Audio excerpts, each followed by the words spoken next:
কি রে বন্ধু, তোর মন খারাপ কেন? ও গার্লফ্রেন্ড ছেড়ে দিয়েছে না, তার জন্য মন খারাপ। তাহলে নিশ্চয়ই পরীক্ষায় কম পেয়েছিস, তার জন্য মন খারাপ। আমাকে দেখ, আমি মাত্র 20 পেয়েছি 50 মধ্যে, আমি কি মন খারাপ করে আছি? তুই কেন মন খারাপ করে আছিস বল? আরে এটাও না। তাহলে কি ওর মন খারাপ কেন আমি বলতেছি। আরে কাকু, ভালো আছেন কাকু? হ্যাঁ ভালো, তা তুমি ভালো আছো তো? হ্যাঁ কাকু, আমি ভালো আছি। তো কাকু, ওর মন খারাপ কেন? শোনো তাহলে, কালকে রাতে আমি ছাদে মোমবাতি নিয়ে দাঁড়িয়েছিলাম। হঠাৎ পেছন থেকে একজন এসে বলে, আব্বে হালাই, আগুনটা দিয়ে সিগারেটটা ধরায়। তারপরে পেছন ঘুরে দেখি এই বলদের বাচ্চা দাঁড়িয়ে। তারপর আমি দু গালে দুখান কষে কষে দুখান চড় দিয়েছি।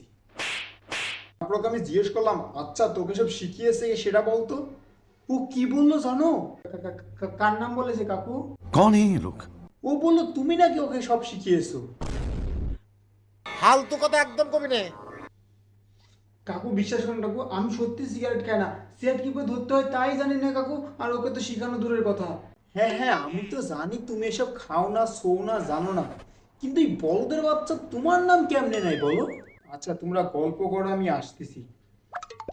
ঠিক আছে কাকু, ঠিক ঠিক ঠিক আছে। আবে হালাই, তুই কেন আমার নাম বলতে গেছিলি? সত্যি তো বলেছি, তুই তো আমাকে শিখাইছিলি। রাগ তো সত্যি কথা, এসব কথা বলতে যাই। তোর জায়গা যদি আমাকে মারতো কি অবস্থা জানিস? এমনি কি অবস্থা আমার। বাড়িতে কালকে আমি আসা বন্ধ করে দেবো। কি আঙ্কেল মারে রে। থাক থাক।